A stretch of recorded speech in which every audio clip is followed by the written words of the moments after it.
In die nuus vanaand, politieke partye debatteer oor president Cyril Ramaphosa se staatsrede. Ons skakel regstreeks oor na Kimberley, waar 5 mynwerkers ondergronds vasgekeer is na 'n modderstorting. En medelee stroom in na die afsterwe van die 84-jarige Amerikaanse burgerregteleier, eerwaarde Jesse Jackson.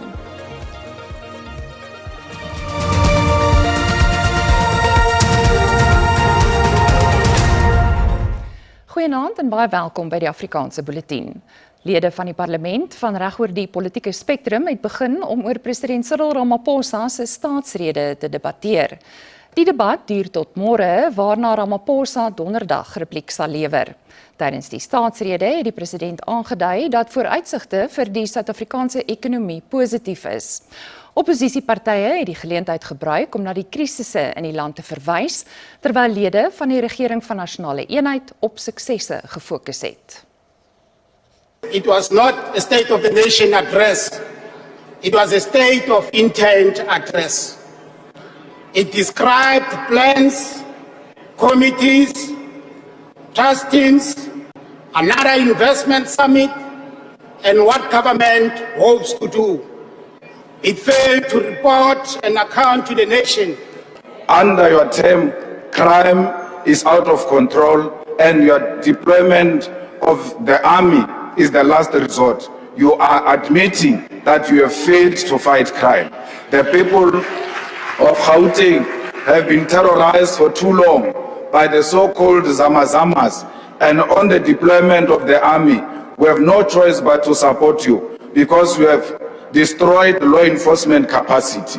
You said that we must avoid international trade where might is right, yet you choose to align with autocratic, despotic regimes across the globe where might is the only fair, and in so doing you alienate our trade partners from the democratic free world. You are recklessly navigating the new world without a moral compass at our collective peril.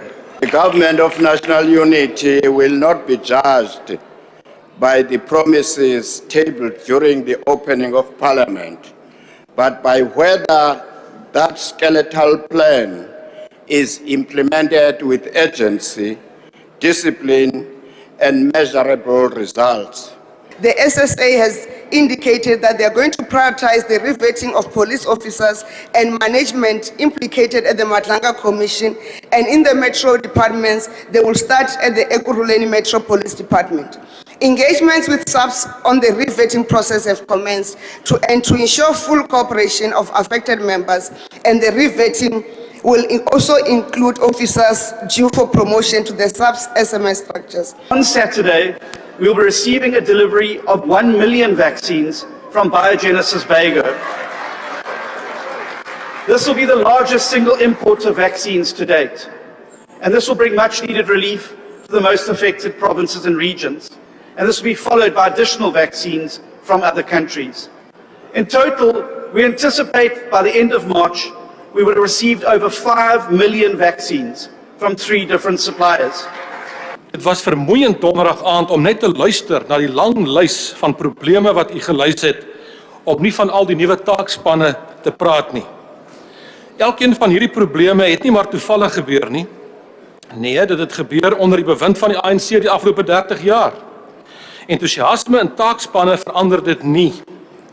Ons is nou op die punt waar hierdie land tot stilstand knars en vasval in die modder. The long-term solution is building capacity in municipalities, ensuring that the competent leadership in municipality do maintenance timeously on an ongoing basis, build more reservoirs. Die parlementêre ad hoc komitee wat beweringe van misdadigheid, korrupsie en politieke inmenging in die strafregstelsel ondersoek, se werksaamhede is tot 31 Maart verleng. Die uitstel volg nadat parlementslede erken het dat die omvang en ingewikkeldheid van die bewyse voor die komitee meer tyd verg. Die forensiese ondersoeker Paul O'Sullivan en die voormalige waarnemende nasionale kommissaris Gomotso Pahlane sal na verwagting terugkeer om hulle getuienisse af te handel. Die sakeman, Brown Mogotsi, het nog nie voor die komitee verskyn nie, omdat hy vir sy veiligheid vrees. Die moontlikheid word ook ondersoek dat president Cyril Ramaphosa voor die komitee moet verskyn. Die wysigingswetsontwerp op munisipale strukture van 2024-25, ook bekend as die koalisie wetsontwerp, moet so gou moontlik gefinaliseer word. Dit is volgens die adjunkminister van Samewerkende Regering en Tradisionele Sake, Dickson Masemola. Masemola sê dis veral belangrik dat die wetsontwerp in 'n verkiesingsjaar goedgekeur moet word om 'n wetlike raamwerk te skep vir munisipaliteite wat deur koalisievorming moet lei. Daar is ongeveer 70 munisipaliteite reg oor die land waar nie een party 'n volstrekte meerderheid het nie. Volgens Masemola is die wetsontwerp nog nie in die parlement nie, aangesien dit steeds by die kantoor van die staat se regsadviseurs is. Suid-Afrika het by die internasionale gemeenskap aangesluit en sy medelee uitgespreek na die afsterwe van die Amerikaanse burgerregteleier eerwaarde Jesse Jackson. Jackson, 'n noue bondgenoot van Martin Luther King Jr., is in die ouderdom van 84 dood. In 1984 het Jackson die eerste swart persoon in die VSA geword wat aan die Demokrate se presidensiële kandidaatsverkiesing deelgeneem het. Eerwaarde Jackson het meer as 6 dekades lank rasse en ekonomiese ongeregtigheid beveg in die VSA asook in ander dele van die wêreld. President Cyril Ramaphosa het sy diepe medelee met Jackson se dood uitgespreek. On behalf of all South Africans, President Ramaphosa extends his condolences to the Jackson family, the Rainbow Push Coalition, and the many organizations within the American civil rights movement and in causes elsewhere in the world who were inspired by the Reverend Jesse Jackson's principles and leadership. Irrepressible campaigns against apartheid and his support for the liberation struggle was a towering contribution to the global anti-apartheid cause.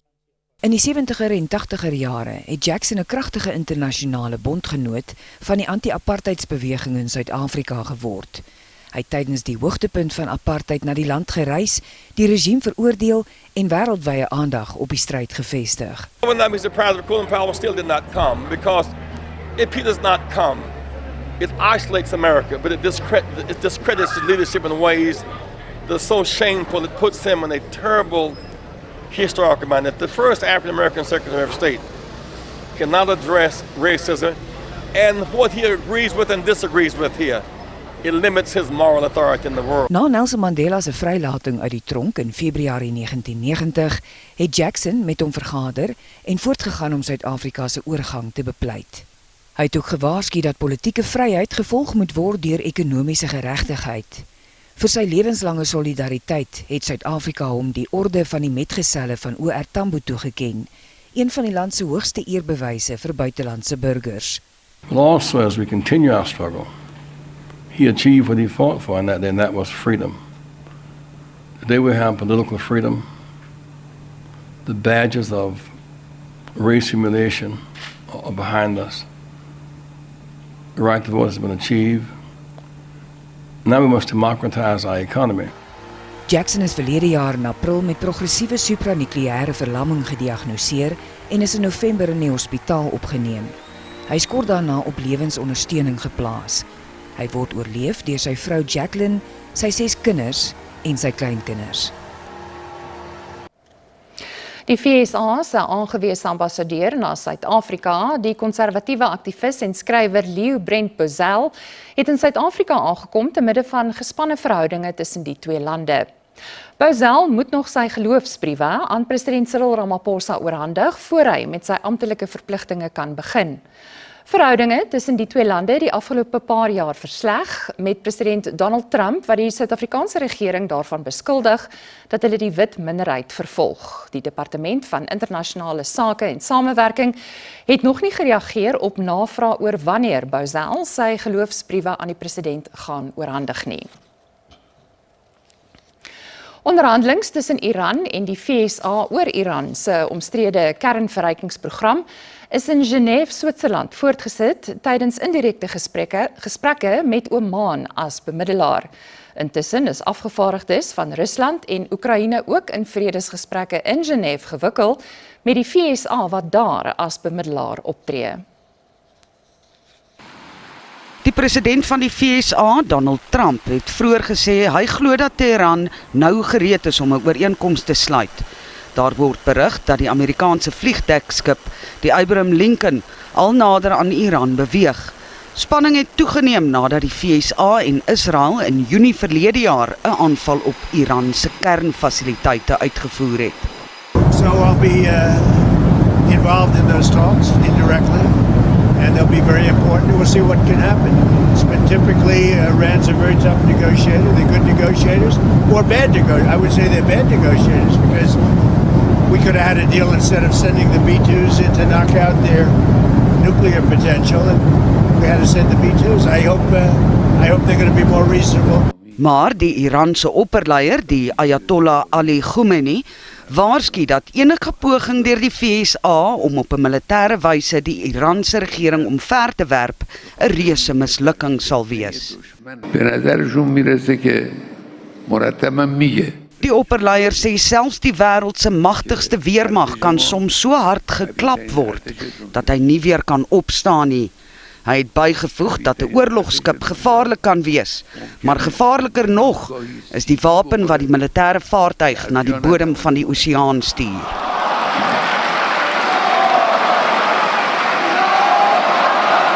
Intussen is Trump vol vertroue dat die gesprekke tussen Rusland en Oekraïne vlot sal verloop. It's going to be very easy. I mean, look, so far, Ukraine better come to the table fast. That's all I'm telling you. Rusland eis die oorblywende oostelike grondgebied van die Donetsk-streek wat hy sedert die inval nie kon verower het nie. Kiev weier egter volstrek om aan die eis te voldoen. Peskov het bevestig dat die uitgebreide Russiese afvaardiging in Genève aangekom het. Hy het bygevoeg dat daar nie vandag enige verklaringe oor die vordering van die onderhandelings sal wees nie. Intussen gaan Russiese aanvalle op Oekraïne voort. Gisteraand het Moskou 12 streke met 400 hommeltuie en 30 missiele aangeval, waarin 3 mense gesterf het.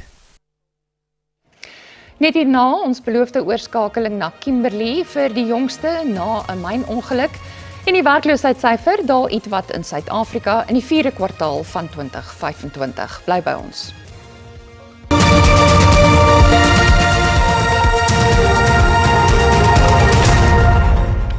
Die soektog gaan voort na die 5 mynwerkers wat tydens 'n modderstorting by die Ikapa diamantmyn in Kimberley vasgekeer is. Die modderstorting het sowat 890 meter ondergronds plaasgevind. Kommunikasie met die mynwerkers is tydens die voorval verbreek. Ons skakel nou oor na ons verslaggewer by die myn, Keith Suister. Goeienaand Keith, wat is die jongste daar? Hoe lyk sake daar by julle? Goeienaand Liesel en aan die kykers. Op die oomblik is dit onaardstil hierso by die myne. Mense sal amper sê dat daar nie voorvals van die aard plaasgevind het nie. Maar agter hierdie hekke en deure is daar reddingspogings nou aan die gang en ek dink so 3 reddingsspanne is besig om steeds af te gaan om te kyk of hulle by die myners kan uitkom.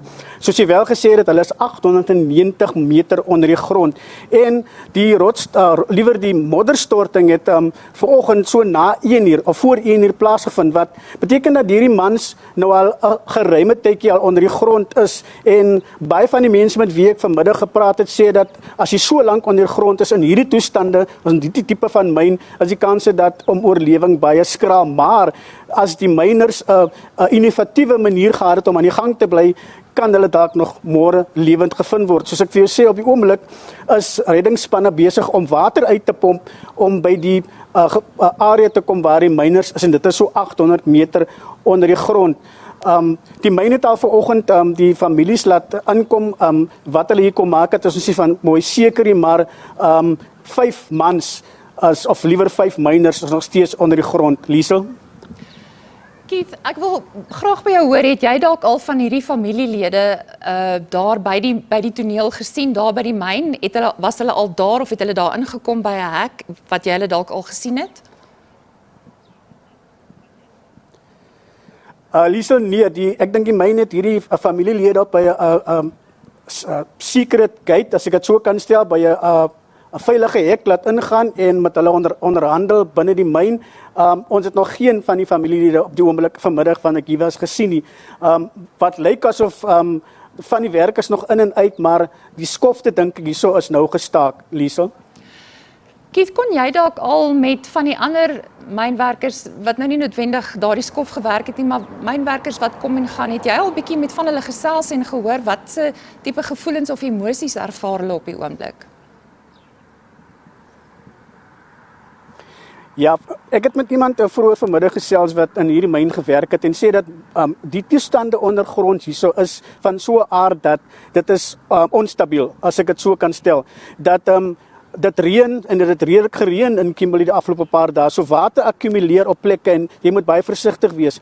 En dat die modder wanneer dit stort of wanneer dit as 'n modderstorting plaasvind, kan dit verskriklike gevolge hê. En die modder kom met verskriklike druk af en dit stoot selfs masjinerie vorentoe. So dit is baie gevaarlik ondergronds, maar en dat ook dat baie van die water miskien by die ventileringsπype afgekom het en die myners kan betrap het. Liesel?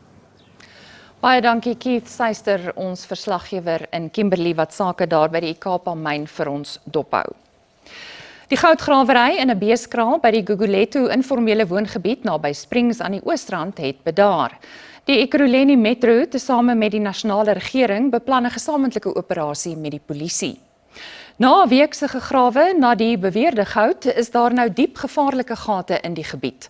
Inwoners, insluitend die delwers, is bekommerd oor die langtermyngevolge, insluitend gronderosie wat die gebied ongeskik maak vir boerdery of bewoning. Van die delwers sê dit wat hulle bymekaar gemaak het, beloop nie meer as R500 nie. Suid-Afrika se werkloosheidssyfer het in die 4de kwartaal van 2025 tot 31,4% gedaal in vergelyking met 31,9% van die 3de kwartaal. Statistieke SA sê die aantal werksoekers het met 233.000 afgeneem. Die kwartaallikse arbeidsmag opnamesyfers dui aan dat die konstruksie, finansiële en gemeenskapsdienssektore werksgeleenthede geskep het. Die arbeidsopnamesyfers toon dat die aantal werklose mense met 172.000 afgeneem het, terwyl die aantal werkende persone met 44.000 toegeneem het. The numbers are still there indeed, but we are starting to see our unemployment rate starting to decline. And of course, other measures of unemployment as well as potential labor force and the combined labor underutilization are starting to show a decline. Die werkloosheidkoerse in die handel, vervaardigings- en mynboubedryf het gedaal. Die werkloosheid in die mynboubedryf is egter 'n bron van kommer. If you are looking at mining, which is a very good and important story for the South African economy, we should be very, very concerned that we are losing. It's a place that's fragile. We see manufacturing has also been a very good place where we were wanted, but we, as I said earlier, that may really be impacted by some of the troubles that we've had with the US, especially in terms of those trade tariffs. So that must have also affected us. Die werkloosheidkoers het in 6 provinsies gedaal, met die Noord-Kaap, Noordwes en Mpumalanga se syfers wat die meeste gedaal het. Gauteng, KwaZulu-Natal en die Oos-Kaap het die meeste verliese gelei. We must remain cautious. This is for the last quarter of the year, 2025, and there's normally uptake in employment figures over the festive season. Statistiek SA sê 3,5 miljoen mense is steeds werkloos in die land, met die werkloosheid onder die jeug steeds baie hoog. Die swart populasie het die hoogste werkloosheid in vergelyking met ander rassegroepe.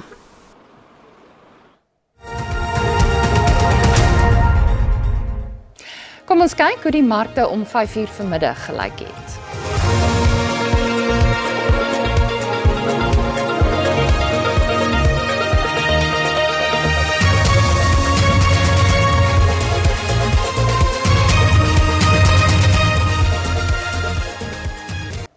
Ons groet vanaand met beeldmateriaal van 'n seldsame gedeeltelike sonsverduistering wat vandag plaasgevind het. Die maan het net voor 1:30 vanmiddag vir sowat 3 ure tussen die son en die maan in beweeg. Dit het egter net sowat 8% van die son bedek. Die volgende gedeeltelike sonsverduistering sal volgende jaar op 6 Februarie in Suid-Afrika sigbaar wees. En op daardie noot moet ons groet, 'n lekker aand verder. Totsiens.